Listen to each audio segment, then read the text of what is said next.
আসসালামু আলাইকুম দর্শক বন্ধুরা, স্বাগতম আপনাদের প্রিয় চ্যানেলের নতুন আরেকটি ভিডিওতে। আজ আমরা কথা বলবো বদসুরত পর্ব ২৬ নিয়ে।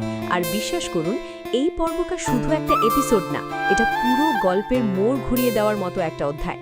যারা নিয়মিত এই নাটকটা দেখছেন তারা নিশ্চয়ই বুঝতে পারছেন গল্প এখন এমন একটা জায়গায় এসে দাঁড়িয়েছে যেখানে প্রতিটা চরিত্রের আসল রূপ ধীরে ধীরে প্রকাশ পাচ্ছে। গত পর্বে আমরা এমন কিছু ঘটনা দেখেছি যা সত্যিই মনের মধ্যে একটা চাপা উত্তেজনা তৈরি করে। বিশেষ করে ফুফু আর তার দলের যে ভয়ঙ্কর পরিকল্পনা, সেটা শুধু লোভ না, এটা একটা অমানবিক মানসিকতার পরিচয়। তারা সরাসরি প্ল্যান করছিল কিভাবে জামালকে ধীরে ধীরে অসুস্থ করে ফেলবে, তাকে পঙ্গু বানাবে, এমনকি তাকে মানসিকভাবে ভেঙে দিয়ে ঘরের মধ্যে আটকে রাখবে। এই প্ল্যানটা শুনলেই বোঝা যায় তারা কতটা নিচে নামতে পারে। কিন্তু এখানেই আসে সবচেয়ে বড় টুইস্ট, মরিয়ম।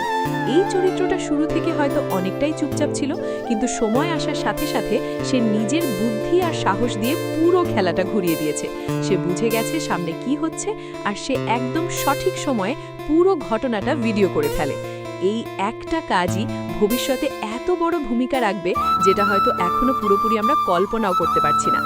এখন একটু গভীরভাবে ভাবলে দেখা যায় মরিয়ম শুধু নিজের জন্য না, সে আসলে একটা অন্যায়ের বিরুদ্ধে দাঁড়িয়েছে। এই জায়গাটা দর্শকদের কাছে তাকে আলাদা করে তুলে ধরেছে, কারণ বাস্তব জীবনেও আমরা এমন অনেক মানুষ দেখি যারা অন্যায় দেখে চুপ থাকে, কিন্তু মরিয়ম সেটা করেনি। অন্যদিকে মায়ার জীবনে আমরা একদম বিপরীত একটা পরিবর্তন দেখতে পাই। যেখানে এতদিন সে শুধু কষ্ট আর অবহেলার মধ্যেই ছিল, এখন তার জীবনে একটা নতুন আশার আলো দেখা যাচ্ছে। বদরুল নামের ছেলেটা, যে বিদেশে থাকে, সে মায়াকে বিয়ে করতে চায়। এখানে সবচেয়ে ইন্টারেস্টিং বিষয় হলো, সে মায়ার অতীত জানে, তবুও সে পিছিয়ে যায় না। এখানে একটা গভীর বিষয় আছে। বদরুলের চরিত্রটা আসলে সমাজের প্রচলিত চিন্তাধারার বিপরীত। সাধারণত সমাজে একজন ছেলে এমন একজন মেয়েকে বিয়ে করতে চায় যার কোনো অতীত নেই, কিন্তু বদরুল ঠিক উল্টোটা করে।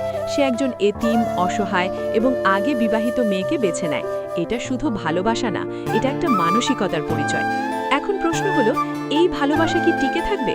কারণ আমরা জানি গল্পে যখন এত সহজে কিছু ভালো হতে থাকে, তখন সামনে বড় কোনো ঝড় অপেক্ষা করে, আর এখানেও তার ব্যতিক্রম হবে না। জামালের চরিত্র নিয়েও এখানে একটু কথা বলা দরকার। শুরুতে হয়তো তাকে একটু সরল বা অন্ধবিশ্বাসী মনে হয়েছে, কিন্তু এখন আমরা দেখতে পাচ্ছি সে ধীরে ধীরে বদলাচ্ছে। সে বুঝতে শুরু করেছে কে তার ভালো চায় আর কে তার ক্ষতি করতে চায়। মায়ার বিয়েতে গার্জিয়ান হয়ে দাঁড়ানোটা শুধু একটা সিদ্ধান্ত না, এটা তার চরিত্রের পরিবর্তনের একটা বড় প্রমাণ। এখন আসি সবচেয়ে গুরুত্বপূর্ণ অংশে, আগামী পর্বে কি হতে পারে। প্রথমত, ফুপু এত সহজে হার মানবে না। সে এখন বুঝে গেছে তার আগের প্ল্যান ধরা পড়ে যেতে পারে, তাই সে এবার আরও কৌশলী হবে। সে সরাসরি আক্রমণ না করে ঘুরিয়ে পেঁচিয়ে মায়ার নতুন সংসারে সমস্যা তৈরি করার চেষ্টা করবে। বিশেষ করে বদরুলের মনে সন্দেহ ঢুকিয়ে দেওয়া, এটাই হতে পারে তার সবচেয়ে বড় অস্ত্র। ধরুন, সে যদি মায়ার অতীত নিয়ে বাড়িয়ে বাড়িয়ে কিছু কথা বলে অথবা মিথ্যা কিছু গল্প বানিয়ে বদরুলের কানে দেয়, তাহলে খুব সহজেই একটা ভুল বোঝাবুঝি তৈরি হতে পারে।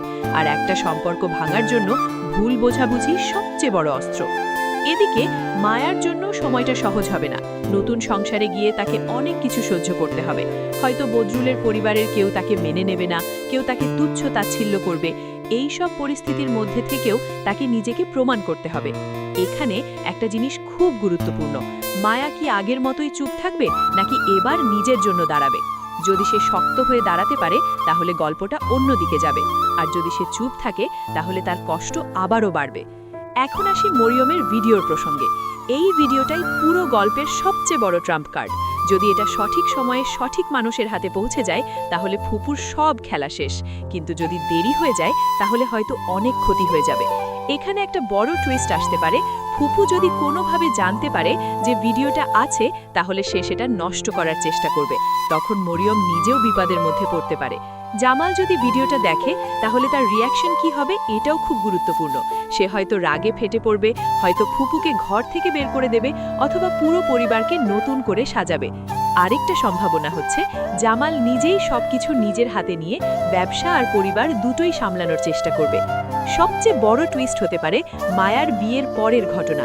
বিয়ের পর যদি কোনো সমস্যা শুরু হয় তাহলে এই নাটকের সবচেয়ে বড় কনফ্লিক্ট হয়ে দাঁড়াবে। বিশেষ করে বদরুল যদি কোনো সময় মায়াকে ভুল বোঝে তাহলে তাদের সম্পর্ক ভেঙে যাওয়ার সম্ভাবনাও তৈরি হতে পারে। কিন্তু একই সাথে একটা আশার দিকও আছে। যদি বদরুল তার কথায় অটল থাকে আর মায়াকে বিশ্বাস করে তাহলে তারা একসাথে সব সমস্যার মোকাবিলা করতে পারবে। এখন কথা বলি আপলোড টাইম নিয়ে। বদসুরতের পরবর্তী পর্ব আসছে 20 মার্চ দুপুর 3টে। এই সময়টা খুব গুরুত্বপূর্ণ, কারণ এই পর্বেই হয়তো আমরা দেখতে পাবো গল্পের সবচেয়ে বড় টার্নিং পয়েন্ট। সব মিলিয়ে সামনে যে ঘটনাগুলো আসছে তা এই নাটককে একেবারে অন্য লেভেলে নিয়ে যাবে। প্রতিটা চরিত্রের আসল রূপ, তাদের সিদ্ধান্ত, তাদের ভুল সবকিছু মিলিয়ে একটা দারুণ ক্লাইম্যাক্সের দিকে এগোচ্ছে গল্প। দর্শক, আপনার কি মনে হয়, মায়ার জীবন কি সত্যিই সুখের দিকে যাবে নাকি আবার নতুন কোনো বিপদের মুখে পড়বে? ফুপুর আসল চেহারা কি সবার সামনে আসবে আর জামাল কি সত্যিই সবকিছু বদলে দিতে পারবে? আপনার মতামত অবশ্যই কমেন্টে জানাবেন। ভিডিওটি ভালো লাগলে লাইক, কমেন্ট এবং শেয়ার করতে ভুলবেন না। আর এমন আপডেট পেতে চ্যানেলটি সাবস্ক্রাইব করে রাখুন। আল্লাহ হাফেজ।